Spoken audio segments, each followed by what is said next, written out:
while it was illegal for Americans to own gold, it wasn't illegal to own silver. And so they had silver certificates. The Federal Reserve issued currency backed by silver, and you were able to get silver up until, we took the silver away in 1963, 1964, and then we took all the silver out of our coins. But you were able to get silver because you could take a dollar bill and get 4 quarters, and those 4 quarters were silver, right? So you were able to exchange your paper dollars for silver just by going to a bank and getting change, right? And you can get real money, you can get real dollars, you can get silver dollars, right? That the Federal Reserve note was an IOU. In fact, if you read what it says on the Federal Reserve note, it doesn't say it's $1 or $5 or $10. It says pay to the bearer on demand, $10. The $10 is a weight of gold or silver. And so it's an IOU. So the global markets have been jolted by the meteoric rise of gold beyond the $4,000 threshold, which many consider to be the beginning of a monetary transformation. Although the metal has experienced fleeting corrections, its unwavering momentum is indicative of a much more profound phenomenon than mere speculation. It is a progressively more resolute rejection of fiat confidence. As inflation, debt, and perpetual money issuance undermine the credibility of paper markets, investors worldwide are increasingly investing in tangible assets. The extent of this rally, which has exceeded 50% this year, has not been observed since the 1970s, when global finance was revolutionized by economic turmoil and currency devaluation. The precious metals sector is reawakening to its true role in a world where trust in central bank policies is crumbling, as silver has also joined the charge, ascending toward the critical $50 level. Peter Schiff maintains that it is impossible to disregard the similarities to the 1970s. The dollar was transformed into a promise that was not backed by anything when the United States severed its ultimate connection to gold at that time. Inflation, rising costs, and a collapse of purchasing power were the consequences that the world endured. Schiff is of the opinion that the current financial climate is adhering to the same pattern, albeit on a much larger scale. Central banks, which are inundated with debt, are devaluing currencies in order to remain solvent. Investors are increasingly recognizing that fiat systems are incapable of safeguarding wealth. The emergence of gold is not an accident. It is a reflection of this awakening. The argument for actual money becomes more compelling as the dollar's value declines. Schiff perceives the present advance as the commencement of a much broader realignment in global wealth, rather than the conclusion of the current run. Gold and silver may shortly establish a new financial era if the current trend persists, one in which scarcity and trust are the determining factors, rather than government decrees, in determining value. This transition has already commenced, as evidenced by the ongoing exodus from paper assets. The foundation of financial security is once again being established by tangible stores of value, as inflation silently erodes savings and economic uncertainty intensifies. In a world that is in quest of stability, the potential milestones of gold surpassing $5,000 and silver surpassing $80 are not wild projections. We now present the excerpts from Peter's interview. To ensure that you receive timely updates, kindly subscribe to our channel and activate the bell icon. I appreciate your assistance and hope you enjoy the video. An ounce of gold. You had $35, you could turn them in, and you could get an ounce of gold. Now, in the meantime, you could take those $35 and buy U.S. Treasuries and earn interest, which is something you couldn't do on your gold. But by allowing the Federal Reserve or the U.S. government to hold your gold, which is basically what the world was doing, right? We were the custodian of the gold, right? So Germany or Italy or France or the UK, they hired the U.S. government to hold custody of their gold. And we issued them a warehouse receipt in the form of U.S. currency that represented, a pay to the bearer on demand. Now, of course, at one time, everybody right? You didn't have to be foreign to convert your paper into gold, right? The initial Federal Reserve notes before 1933, right, were redeemable in gold by everybody. So an American citizen that had $20, because back then the official price of gold was $20. So if you had a Federal Reserve note for $20, you could take it to the Federal Reserve and they'd give you a $20 gold piece, right? It was an even exchange. So that piece of paper represented an IOU for gold. In fact, that's what gave the paper the value. It was the gold that backed it up. Now, 1933, after Roosevelt, told everybody that to turn in their gold and made it illegal for Americans to own gold, Americans couldn't convert their notes into gold. But foreigners could. Right? It was only American citizens that couldn't get the gold. But if you were a foreign holder, you could still get gold. Now, Roosevelt devalued, so now you needed $35 to get an ounce of gold, not 20. But if you were outside the United States, if you were a foreign central bank and you held U.S. dollars, you were still able to redeem them. In fact, the pieces of paper weren't dollars. The gold was the dollar. The dollar was defined as a weight of gold. The Federal Reserve note, which was the piece of paper, is an IOU for dollars. The dollars were gold. Now, they were also silver. And in fact, while it was illegal for Americans to own gold, it wasn't illegal to own silver. And so they had silver certificates. The Federal Reserve issued currency backed by silver, and you were able to get silver up until, we took the silver away in 1963, 1964, and then we took all the silver out of our coins. But you were able to get silver because, you could take a dollar bill and get 4 quarters. And those 4 quarters were silver, right? So you were able to exchange your paper dollars for silver just by going to a bank and getting change, right? And you can get real money. You can get real dollars. You could get silver dollars, right? The Federal Reserve note was an IOU. In fact, if you read what it says on the Federal Reserve note, it doesn't say it's $1 or $5 or $10. It says pay to the bearer on demand, $10. The $10 is a weight of gold or silver. And so it's an IOU. So, but up until 1971, these foreign central banks who were holding U.S. dollars were really holding gold. They were just storing it in the U.S., in Fort Knox. They were storing their gold. And we gave them this IOU. But what they were able to do with that IOU was purchase U.S. treasuries. So now they can earn interest on their gold because their goal was, they still owned the gold. They could get it whenever they wanted. But in the meantime, they were able to earn interest. Now, when we went off the gold standard, that was a major disruption of the world monetary order. And it led to a major devaluation of the U.S. dollar, not only relative to other currencies like the Deutschmark or the Swiss franc or the Japanese yen or the pound sterling, but against gold. Because prior to 1971, if you held dollars, you held a currency backed by gold.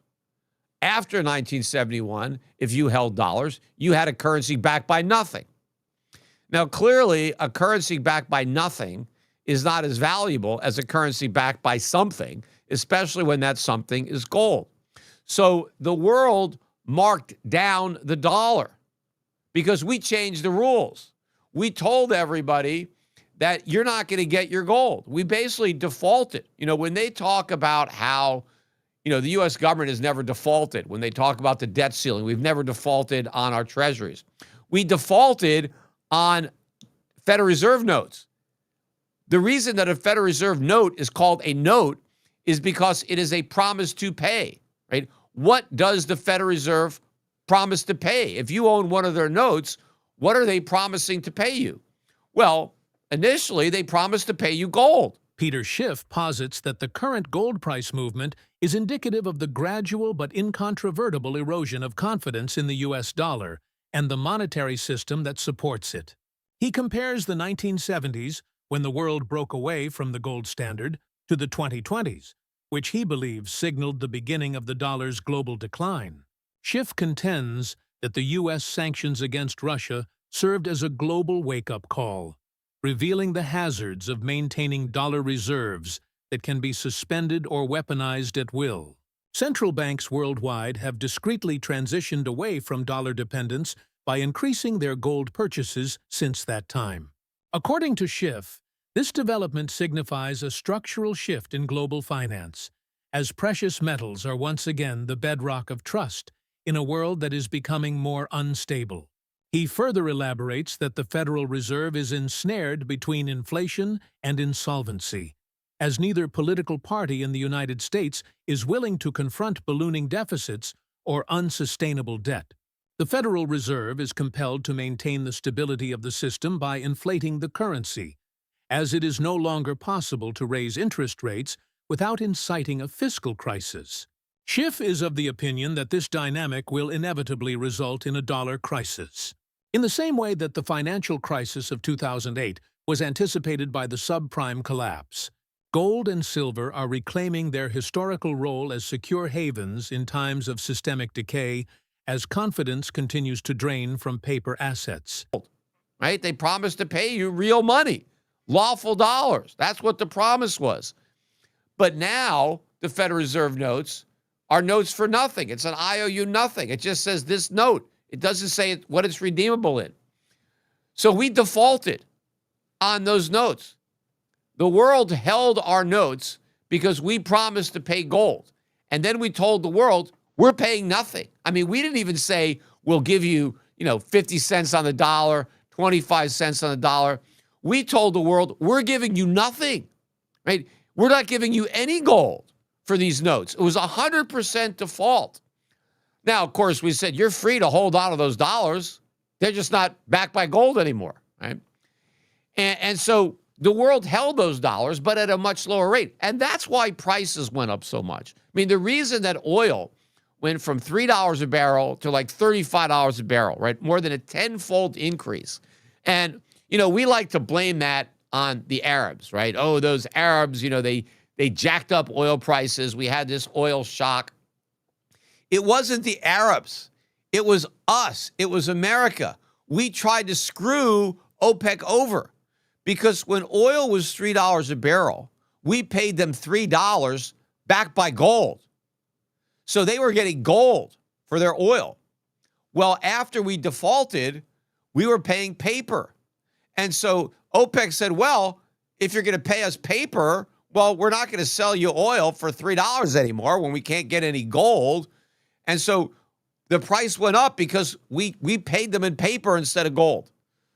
If you look at what happened to oil prices in terms of gold, the real price of oil went down. It's just that because we tried to screw OPEC over by giving them pieces of paper instead of real money. And they said, okay, if you're going to give us paper, we'll take it, but we need $30, not $3, right, to make up for it. And that's what happened, right? All these prices went up. But gold had these big moves because the dollar was being devalued, because we, America, we went off the gold standard. Now, the world continued with the dollar standard, meaning that the U.S. dollar continued to be the primary reserve currency around the world and the main currency used in international trade, despite the fact that it was no longer backed by gold. So the world didn't go off the dollar standard, but it devalued the dollar because it was no longer as good as gold. It was something less. And that was a major shock, right? That's why we had the stagflation of the 1970s. We had a major resetting of the cost of living. The result of that, women in the 1980s and 90s who never had to work had to go into the workforce because their husbands could no longer support them because they were no longer earning dollars that were backed by gold. Their salaries were now just paper, and it lost a lot of value, and so the cost of living went up, and so one paycheck could no longer support the family, and so you had a second breadwinner that came into the labor force so they could pay the rent and put food on the table and keep the lights going. But it was a big decline in our standard of living as a result of what we did, and injured my toe. And I had since gotten an X-ray, and I do have a fracture in my big toe, which is still bothering me. And it's unfortunate because it's going to take, I don't know, 4 to 6 weeks for this thing to heal. There's nothing they can do about it. But in just over a week, I'm supposed to be in Orlando, or I'm going to be in Orlando. I'm doing the Orlando Money Show, which I've told you guys about. But I was bringing my whole family there. We were going to spend some time at Universal Studios. They've got a new Epic Universe theme park, and there's a lot of walking at these things. You're walking all day. You're on your feet, constantly. And now I got to do that with a broken toe. So I'm not exactly sure. Maybe I'll have to get a wheelchair.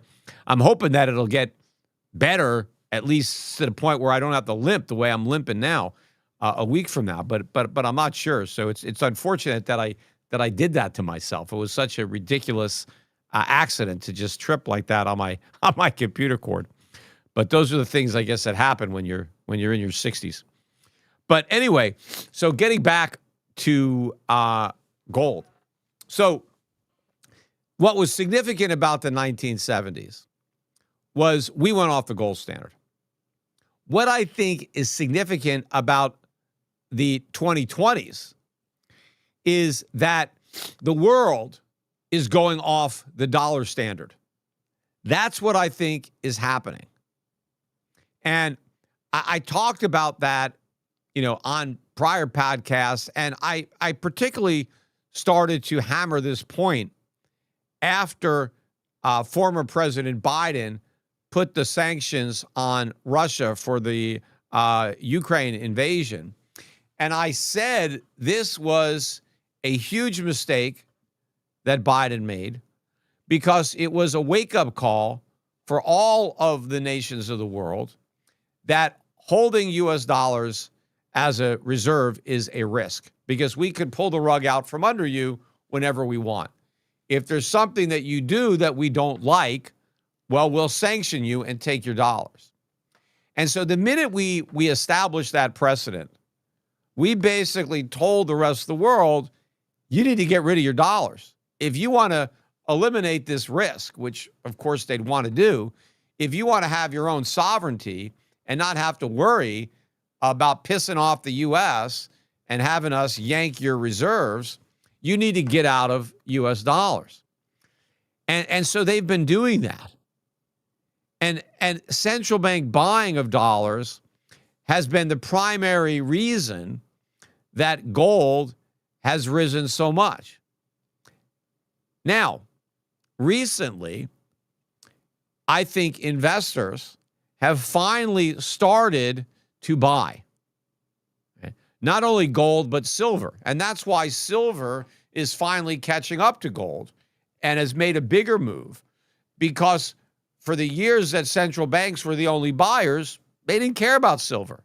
They didn't want silver. They only wanted gold. In the future, it seems that the global financial order is on the brink of a significant inflection point, which has the potential to alter the balance of power in international markets. A growing number of central banks and sovereign funds are discreetly accelerating their shift toward hard assets as confidence in the U.S. dollar continues to erode. This is not merely a precautionary measure against inflation, it is a strategic repositioning in anticipation of a future in which the dollar's dominance is no longer a given. The ongoing accumulation of gold reserves in Asia, the Middle East, and certain regions of Europe indicates a concerted endeavor to establish a safety net that is independent of Western financial control. This trend may develop into a structural realignment in the years ahead, a gradual but consistent move away from the dollar-based system that has supported global trade for decades. The anchors of a new decentralized financial landscape could be gold and silver if this transition acquires momentum. The natural pillars of a system that is founded on tangible wealth rather than monetary promises are their intrinsic value, limited supply, and universal acceptance. In particular, as inflationary pressures, fiscal instability, and geopolitical rivalries intensify, nations that act promptly to secure these assets may position themselves in an unprecedented position of strength. Although markets may experience fluctuations in the short term, the long-term trajectory of history indicates that genuine value consistently reemerges. Do you believe that the future of money will be reliant on tangible assets such as gold and silver? Or will digital currencies assume complete control over the financial system? Please express your opinions in the comment section below. If you find this video to be informative, please consider supporting our channel and activating notifications to remain informed about our most recent content. I will see you in the video that follows.